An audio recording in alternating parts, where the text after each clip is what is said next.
Buenas, ¿qué tal? ¿Cómo vamos? Seguro que con ganas de continuar viendo estos vídeos. Comenzamos aquí un nuevo capítulo, el tema 2 del bloque 6. Habíamos visto en los vídeos anteriores el reinado de Isabel II desde el punto de vista político y la evolución política del reinado. Habíamos visto las diferentes fases del reinado de Isabel II. En este vídeo nos vamos a centrar sobre todo en las desamortizaciones de Mendizábal y de Madoz y en el cambio de sociedad estamental a sociedad de clases. Nos ponemos a ello, por lo tanto. Bien, si recordáis, la propia pregunta nos orienta a cómo tenemos que ir respondiendo, ¿no? Reinado de Isabel II, 1833-1868. Entraremos a hablar de qué es una desamortización y luego comentaremos cuál es y cómo fue la desamortización de Mendizábal y cuál fue y cómo fue la desamortización de Madoz. Y por último, explicaremos cómo es el cambio de una sociedad estamental del antiguo régimen a una sociedad de clases del nuevo régimen de la sociedad liberal burguesa, que se asemeja mucho más al modelo de sociedad que tenemos nosotros en la actualidad. Ahí tenéis unas ilustraciones, unas fotos, unos cuadros de Mendizábal y de Madoz. Bien, empezamos el tema resumiendo brevemente, para situar la pregunta, el reinado de Isabel II, ¿no? Y esto toca un poco a lo que contamos en los vídeos anteriores. Empezamos a hablar del reinado, que tuvo dos fases, una fase que es la minoría de edad, con dos regencias, y por último, el reinado efectivo. Reinado de Isabel II de 1833 a 1868, de la muerte de Fernando, de su padre, Fernando VII, a la gloriosa revolución, que expulsan a Isabel II, y tiene que irse al exilio, y luego nos centramos en la minoría de edad, con la regencia de María Cristina de Nápoles, o María Cristina de Borbón, se llaman de dos maneras, no confundir a esta María Cristina, que es la mujer de Fernando VII, la madre de Isabel II, con la María Cristina que vemos posteriormente con la crisis del 98, con la pérdida de Cuba y Filipinas, que será la mujer de Alfonso XIII, la mujer de Alfonso XII, la madre de Alfonso XIII. Durante la regencia de María Cristina, 1833-1840, y luego la regencia del general Espartero, 1840-1843. Y ya entraríamos en el reinado efectivo, 1843-1868, ¿no? Hemos un poco ambientado y situado la pregunta en el contexto del reinado de Isabel II. Con la mayoría de edad, la reina va a ser ya nombrada como reina soberana, no como sustituta de alguna regente, ¿no?, en su nombre, que alguien reine en su nombre, y se van a realizar una serie de reformas de carácter liberal, en lo político, pero también en lo económico, ¿no? Por ejemplo, lo económico, ya vimos, una de las reformas estrellas de los liberales es la abolición del gremio, ¿no?, y intentar llegar al libre comercio en el país, ¿no?, en el interior, ¿no?, con esa abolición de los gremios. En este caso también va a haber una revolución, por lo tanto, económica, que veremos cómo son las desamortizaciones, y también una revolución social, ¿no?, el cambio de un modelo de sociedad de antiguo régimen al cambio de un modelo de sociedad de clases del nuevo régimen. Bien, durante la regencia de María Cristina coincide en el tiempo con la pregunta de la Primera Guerra Carlista y con el tema de la Primera Guerra Carlista, ¿no? Durante la regencia de María Cristina se produce la Guerra Carlista y esa guerra va a aumentar los problemas de la hacienda real, ¿no?, de la hacienda del Estado. Venimos con problemas durante todo el siglo XIX de la economía española, ¿no?, de la hacienda del Estado. Por un lado, se empieza el siglo XIX con la guerra contra Napoleón, ¿no?, la guerra de independencia contra Napoleón. En tu propio territorio te traes a ingleses y franceses a pegarse por la hegemonía del mundo, ¿no? Imaginaos el impacto económico que tiene una guerra en tu propio suelo, ¿no?, en el país. Después de la guerra de independencia enlazamos con una guerra colonial. Es el momento en que se pierde el imperio español, ¿no? Se independizan las repúblicas americanas. Y ya casi a mitad del siglo XIX seguimos con una guerra civil, la guerra carlista, que es una guerra civil, con lo que vuelve a haber un destrozo de la economía del país. En este momento de la guerra carlista, además, ha habido un periodo de aplicación del antiguo régimen que ha agravado la economía. Si recordáis, en el antiguo régimen la nobleza y la iglesia no pagaba impuestos, ¿no?, con lo que se agrava la capacidad de recaudar dinero. Bien, para intentar financiar la guerra carlista por parte de la reina María Cristina, la regente María Cristina y los gobiernos liberales, se va a empezar con este sistema de las desamortizaciones. ¿Qué son las desamortizaciones? Bueno, todo lo de las desamortizaciones se encuadra dentro de las reformas económicas de signo liberal, que se van a acometer bajo los gobiernos liberales. Tanto lo que habíamos visto del gremio, como ahora intentar mejorar la producción agraria. En sí misma la desamortización no es una mejora de la producción agraria, no es una ley para mejorar el sistema agrario. Lo que es un sistema para intentar ganar más dinero, ¿no? Para recaudar más dinero por parte del Estado en este momento, en este contexto de la guerra carlista. Bien. Siempre nos preguntan mucho por el tema del campo, ¿no? Pero hay que tener en cuenta lo importante que es la agricultura y la ganadería, ¿no? La agricultura especialmente en la sociedad del siglo XIX.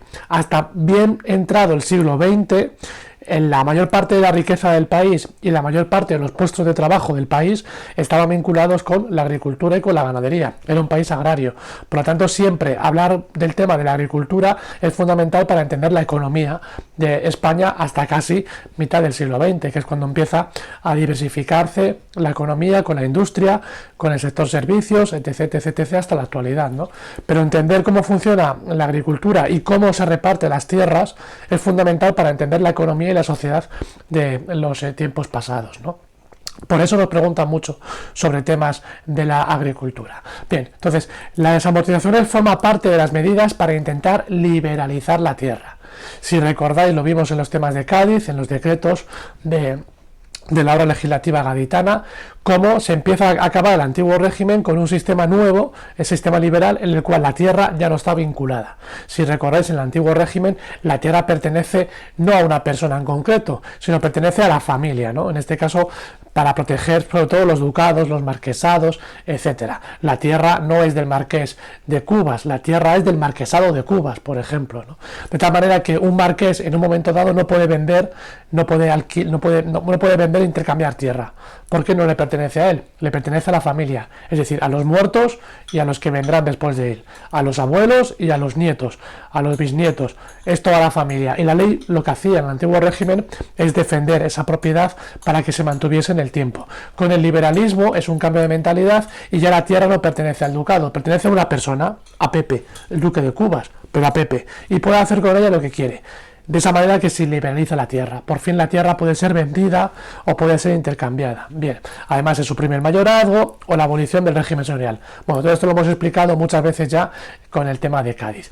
Ahora lo que se intenta es desamortizar la tierra expropiándola por parte del Estado. Es decir, el Estado va a comprar tierra de la Iglesia y también de los municipios. Mucha de esa tierra estaba en manos muertas, es decir, sobre todo tierras de la Iglesia. Muchas veces la Iglesia tenía mucha tierra que no ponía a circulación, que no ponía a la venta o que no lo ponía en alquiler. A la venta porque no podía o en alquiler porque no quería, ¿no? Tenía suficientes rentas como para no querer meterse en alquilar tierras. Muchas veces la tierra se utilizaba como un sistema de ahorro.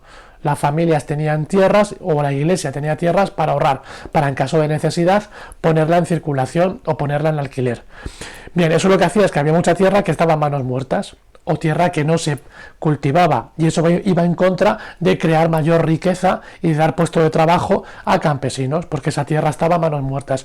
Pues esta es una de las ideas también de la desamortización, poner en circulación tierra de manos muertas en nuevas propiedades para que la gente cultive, ¿no? Entonces lo que hacía el Estado es obligatoriamente expropiaba, quitaba tierras de la Iglesia o también de los municipios para luego ser vendidas en subasta.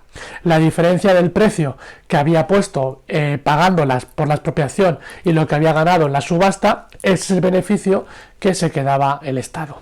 No podemos olvidar que la agricultura, como hemos dicho, es una actividad muy importante y la producción estaba estancada, ya que la mayor parte de la propiedad estaba amortizada, estaba vinculada, lo que hemos dicho, ¿no? Estaba vinculada como nobleza con el mayorazgo o la Iglesia con las manos muertas. Y también los ayuntamientos. Los ayuntamientos tenían tierras a nombre del ayuntamiento, dos tipos de tierras, los bienes de propios y los bienes comunales. Los bienes de propios son tierras del municipio, del ayuntamiento, que puede alquilar en subasta cada año Mientras que los bienes comunales son, por ejemplo, en el caso de los pueblos, los bosques, ¿no? Por ejemplo, había bosques que pertenecen al ayuntamiento y que toda la gente, como es un bien comunal, puede ir allí a sacarle un beneficio, toda la gente que vive en el pueblo. O también, por ejemplo, las dehesas, ¿no? Para que paste el ganado. Entonces, la gente que era ganadera no tenía que pagar a alguien por el pasto, ¿no? Sino que el ayuntamiento tenía unos bienes comunales que dejaba a la gente que vivía en el pueblo a ir allí con el ganado para que se alimentara el ganado, ¿no? Estos dos tipos de tierras, bienes de propios y bienes comunales que eran propiedad de los ayuntamientos, no eran propiedades privadas. Bien, todo eso no se podía vender, no se podía dividir, ¿no? Era contrario al principio de propiedad privada y estaba fuera de los mecanismos capitalistas, ¿no? De ese sistema liberal, del sistema burgués que se va a implantar ahora con el régimen liberal. Vale, la primera de las desamortizaciones que vamos a ver, porque es la que nos preguntan, es la desamortización de Mendizábal en 1837. Ahí tenéis un poco un mapa de la estructura de la propiedad en España a la mitad del siglo XIX. Si recordáis, esto tenéis que enlazarlo siempre con el tema de cómo se hace la colonización de las tierras que se van conquistando a los musulmanes, ¿no? Porque desde ahí se fija el régimen de propiedad de la tierra en España hasta casi la actualidad, ¿no? O por lo menos hasta buen entrado el siglo XX, ¿no? Si recordáis, durante la Reconquista, cuando los reyes cristianos van a ir recuperando territorio, los musulmanes van a ir repoblando hacia el sur las tierras que se han ido conquistando con diferentes sistemas de poblamiento, ¿no? Y eso va a definir cómo se reparte la tierra de la península ibérica de España para siglos posteriores. El norte van a ser minifundios, mientras que el sur van a ser los grandes latifundios que se van a quedar terratenientes enlazados con la nobleza o la propia iglesia a través, por ejemplo, de las órdenes militares, ¿no? Este es un tema que hemos visto ya en la pregunta de la repoblación después de la Reconquista. Bien, ya empezaron a haber desamortizaciones a finales del siglo XVIII. Godoy lo intenta, las Cortes de Cádiz durante el Trienio Liberal, pero el verdadero proceso importante de desamortización se va a hacer con Mendizábal y con Madoz. Tras el fracaso de la etapa moderada del gobierno de los moderados, se inicia una revolución liberal entre el 35 y el 40 y se va a colocar a Mendizábal en el poder. Mendizábal va a poner la idea de desmantelar el sistema legal del antiguo régimen y para eso va a liberalizar el mercado de la tierra. Lo que va a hacer Mendizábal es disolver las órdenes religiosas, es decir, todas esas órdenes que no estaban dedicadas a la enseñanza o al cuidado de enfermos, y va a empezar a desamortizar esa tierra, a comprarla, a pagarle a la iglesia por esa tierra para ponerla luego en subasta. Es decir, la desamortización de Mendizábal afecta a las tierras del clero secular, perdón, del clero regular, del clero de las órdenes religiosas. Hay dos tipos de clero: el clero secular, que es el clero que está unido al obispado, que pertenece a las parroquias, y el clero regular, es el clero que está unido a las órdenes religiosas, franciscanos, dominicos, jesuitas, clarisas, bueno, órdenes religiosas. Por eso se llama clero regular, porque tiene una regla, porque hay un fundador que le puso una regla. Ese es el clero, las propiedades del clero regular, excepto aquellas órdenes que estaban dedicadas a la enseñanza o al cuidado de enfermos. Todo el resto de órdenes religiosas, sus tierras van a ser desamortizadas por Mendizábal. Bien, esas fincas van a ser parte del Estado, propiedad del Estado, que las va a poner en subasta, ¿no? La desamortización duró desde el 37 al 49. Las quita del clero regular y los objetivos son, por un lado, el más importante, sanear la hacienda, es decir, en la compraventa, en la subasta de esas tierras, ganar dinero para el Estado y ese dinero aplicarlo para financiar al ejército durante la guerra carlista, ¿no? La otra idea que tenía Mendizábal es que los que fueran a comprar esas tierras fueran nuevos propietarios, nuevos campesinos, que van a dar gracias al régimen liberal en esa lucha contra el carlismo por darles estas tierras, ¿no? Por habérselas quitado a la iglesia y habérsela dado a estos nuevos campesinados que serían adeptos para la causa liberal, en ese contexto de la guerra contra los carlistas. Al tiempo se pretende aumentar el número de propietarios y, por lo tanto, de la producción y de la riqueza, ¿no? De la producción agraria y de la riqueza del país. Pero no consiste como tal en una reforma agraria al uso. Es decir, Mendizábal no diseña esas tierras a que se van a dedicar específicamente. Si hay que mejorar los cereales, o hay que mejorar cebada, trigo, lo que fuera. No es un planteamiento sobre si es de regadío o si es de secano. Simplemente es compraventa de tierras. No es como tal una verdadera reforma agraria. Bien, esta sería la reforma de Mendizábal. Luego vendría la desamortización de Madoz. Bien, esta desamortización de Madoz entre 1855 y 1867 va a ser fundamentalmente de bienes municipales, no tanto del clero, como parte de las propiedades que tenían los municipios, los ayuntamientos o los pueblos. Ahí tenéis un cartel que pone Reinado de Fernando que no corresponde a esta lámina, ¿no? Nos centramos en la parte del texto. Bien, esos bienes municipales, esas tierras de bienes y de propios, van a ser las que va a comprar el Estado para venderlas en subasta. Y también va a quitar tierras del clero secular, no del clero regular, es decir, de la iglesia, de los obispados, de las parroquias. También va a afectar la desamortización de Madoz entre el 55 y el 67 a ese tipo de tierras. Con una ley de 55 se inicia el bienio progresista, que pretende reducir la deuda pública y financiar sobre todo la construcción de infraestructuras para modernizar la economía, especialmente el ferrocarril. Si la desamortización de Mendizábal fue sobre todo para financiar la guerra carlista, la desamortización de Madoz fue sobre todo para financiar la construcción del ferrocarril, para financiar la construcción del tren, que se necesitaba dinero para desarrollar el ferrocarril en España. Va a provocar una ruptura con el Vaticano, con la Santa Sede, ¿no?, que va a protestar por esta nueva desamortización, y además va a establecer conflictos con la reina, que era de carácter moderada, y esta reforma de Madoz es claramente progresista, ¿no?, del partido de Espartero. La venta de tierras en metálico supuso un incremento de recursos para el Estado que duplicó los ingresos con respecto a la desamortización anterior, a la desamortización de Mendizábal. Las consecuencias de las desamortizaciones fueron un incremento, paradójicamente, del número de terratenientes, reafirmando la gran propiedad. ¿Por qué? La idea de Mendizábal y de Madoz es crear un nuevo campesinado propietario y más o menos repartir más las tierras y que haya acceso a nuevos campesinos a esas tierras. Sin embargo, quien realmente tenía el dinero eran los de siempre, los antiguos terratenientes, que lo que van a hacer es comprar nuevas propiedades y aumentar, por lo tanto, el latifundio. No se va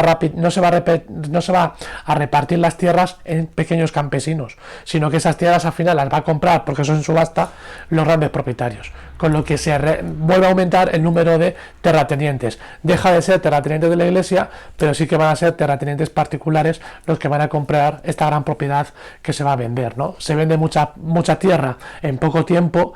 El precio aumenta, ¿no?, oferta y demanda, el precio aumenta y realmente quien lo puede pagar es la gente que tenía dinero. Por lo tanto, los antiguos dueños de las grandes propiedades, de los terratenientes, con lo que se reafirma el latifundio como sistema de reparto de tierra, ¿no?, y no en beneficio de un minifundio que hubiese sido como más justo y hubiese creado como una clase de campesinado y no jornaleros, ¿no? Recordar esa división entre lo que es un campesino y es un jornalero. El campesino es propietario de la tierra que él cultiva, aunque sea pequeña, mientras que el jornalero trabaja la tierra de otros a cambio de un jornal, a cambio de un salario, ¿no? Entonces, al final se reafirma el jornalero y el latifundio, el que el propietario es grande, de una gran propiedad de tierras, y otros trabajan sus tierras a cambio de un dinero. Bien, por lo tanto, las expectativas de creación de campesinado fracasan, ¿no? Y aumenta ese campesinado sin tierra, ese proletario rural que es el jornalero, convirtiéndose ya en el siglo XX en un conflicto, ¿no?, porque los jornaleros van a ser uno de los primeros, podemos decir, proletarios, en este caso no de fábricas, sino proletarios del campo, que van a pedir a reivindicar mejoras en sus condiciones de vida, porque son condiciones peores que la de los campesinos propietarios, ¿no?, especialmente los campesinos del norte de España, de Castilla, mientras que los jornaleros de Andalucía o de Extremadura o de Castilla-La Mancha pues van a ser los primeros que van a iniciar revueltas, lo veremos perfectamente en el siglo XX, ¿no?, pidiendo un cambio de las condiciones de acceso a la tierra.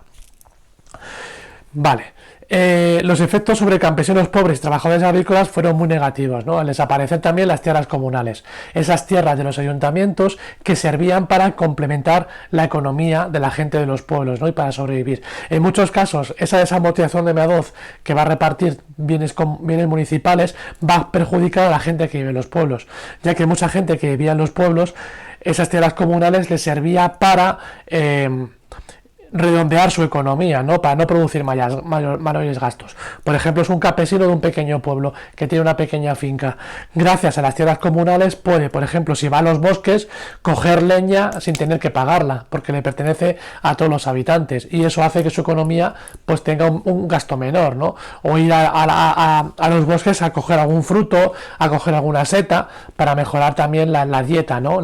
Lo que comen. O si iban a las dehesas con su ganado, no tenían que pagar por el pienso, ¿no? Dejaban a las dehesas comunales, a esos bienes comunales que pertenecían a los ayuntamientos, pues una forma de ahorrar dinero, ¿no? Ahora que ya es propiedad privada porque se han subastado en la desamortización de Madoz esos bienes municipales, pues agrava la situación económica de esos campesinos o de esos habitantes de los municipios, de los ayuntamientos, que tenía el uso y el disfrute de esas tierras comunales o bienes de propios de los ayuntamientos, que es lo que desamortiza Madoz.